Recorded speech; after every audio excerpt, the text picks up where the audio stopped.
Okay, so today we're going to read Franklin and the Babysitter.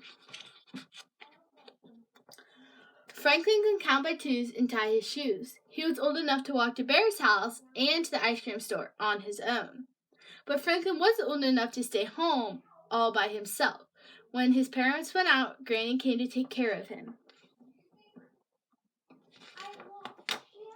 One afternoon, Franklin's parents were getting ready to go to a party. Franklin and Harriet were watching out the window. "When's Granny going to get here?" Franklin asked. "I want to show her my new puzzle, and she promised to bring her fudge." Just then the phone rang, and there was bad news. Granny was sick with a cold. Franklin was very disappointed, and so was his mother. "I really wanted to go to that party," she sighed. "We can still go," said Franklin's father. "We'll get a babysitter." "I don't want a babysitter," complained Franklin. "I want Granny." "Granny is a babysitter," replied his father. "No, she isn't," answered Franklin. "Granny's Granny." Franklin's mother started making phone calls. Soon she announced that Mrs. Muskrat could babysit. "Mrs. Muskrat?" cried Franklin. "But she's never taken care of us before. She won't know what to do. Franklin replied to his father, "You and Harriet like Mrs. Muskrat. You'll have fun together." Said Franklin. Mrs. Muskrat arrived around 5 o'clock and settled in. "If you need anything, here's the phone number," said Franklin's mother.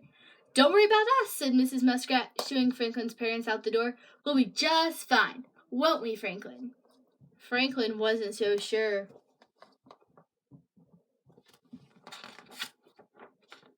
Mrs. Muskrat turned to Franklin and Harriet. "Why don't you two keep me company while I start supper?" "Can we do my puzzle?" Franklin asked. "First thing after I make us a nice soup," replied Mrs. Muskrat. Franklin frowned. "Granny does puzzles first thing," he said. It wasn't long before Mrs. Muskrat called Franklin and Harriet to the table. Franklin peered into his soup bowl. "Are those Brussels sprouts? I hate Brussels sprouts," he exclaimed. "I'm sorry, Franklin," said Mrs. Muskrat. "I didn't know." "Granny knows," Franklin muttered.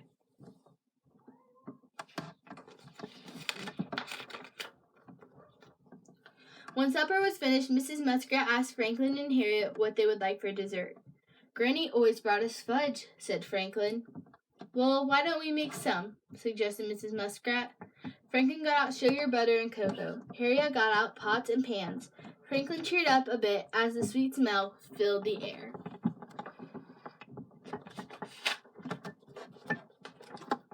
As soon as the fudge was ready, Mrs. Muskrat gave Franklin the first piece. "Is it good?" she asked. Franklin nodded. "But Granny always puts flies in her fudge," he said. "Oh dear," sighed Mrs. Muskrat. "I forgot how much you love flies." "Granny never forgets," said Franklin.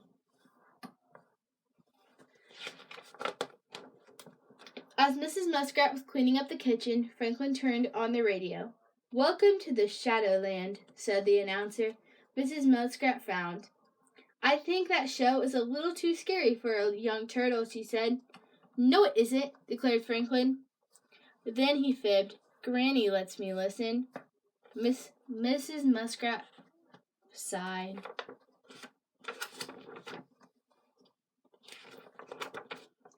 Mrs. Muskrat left to put Harriet to bed. Franklin settled into his chair. The show began with moans and sighs and eerie cries. Then came clanking and creaking, rustling and squeaking. Franklin looked around at him. What was that shadow beside his bedroom door? What was the tapping noise in the corner?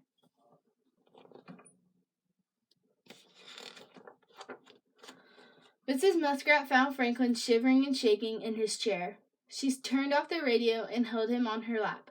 "I'm sorry, Mrs. Muskrat," Franklin whimpered.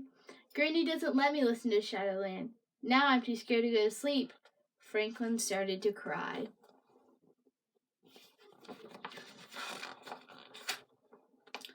Mrs. Muskrat thought for a moment. Then she said, "If I were Granny, I'd let you stay up late and keep me company." Franklin wiped his eyes. I think Granny would do that, he agreed.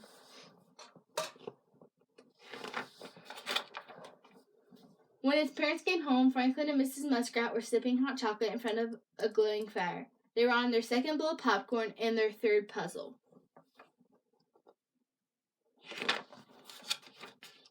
As Mrs. Muskrat was leaving, Franklin gave her a big hug.